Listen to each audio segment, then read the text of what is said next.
Hey guys! Welcome to my channel. So ngayon, may good news ako. So, share ko lang. So, dumating na yung pin ko. Oh my God! Gusto kong mag-request ng pin. Sabi ko, nagti 3 weeks na kasi. So, sabi ko na sa best friend ko na mag-request na ako ng pin. So, kanina kumatok si yung postman. So, last week, pinuntahan namin. Tapos sabi, wala pa daw. Na-surprise ako kanina kasi unexpected kasi. Di ko in-expect na darating talaga siya. So, wala din ako sa mood kanina. Tapos, biglang kumatok yung postman. Tapos sabi niya, andito na daw yung pin ko. Sabi ko, oh my God. Tapos, bubuksan ko na kung ano naman ito. So, a few moments later. so, bubuksan ko na guys. Sabi niya, okay. Ito. So, bubuksan ko na. Buntayin ko na.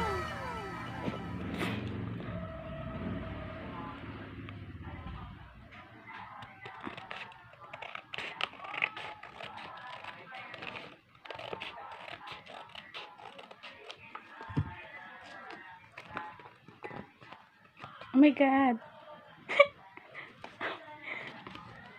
Ano naman ito? Ano mo nanalo ka sa loto, no? Oh my God. Sabi, remove side edges first. So i-remove natin. Oh my God.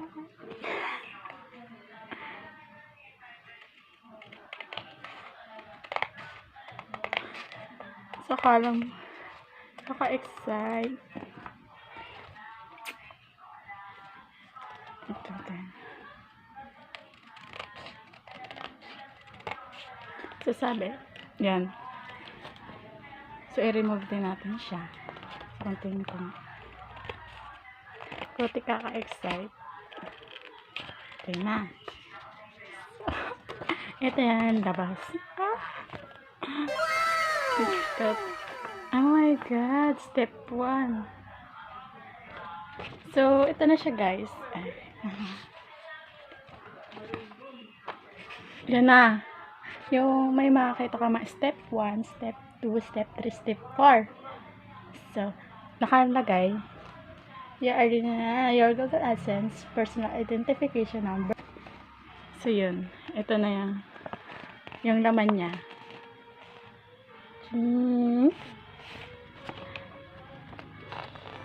So, yun lang.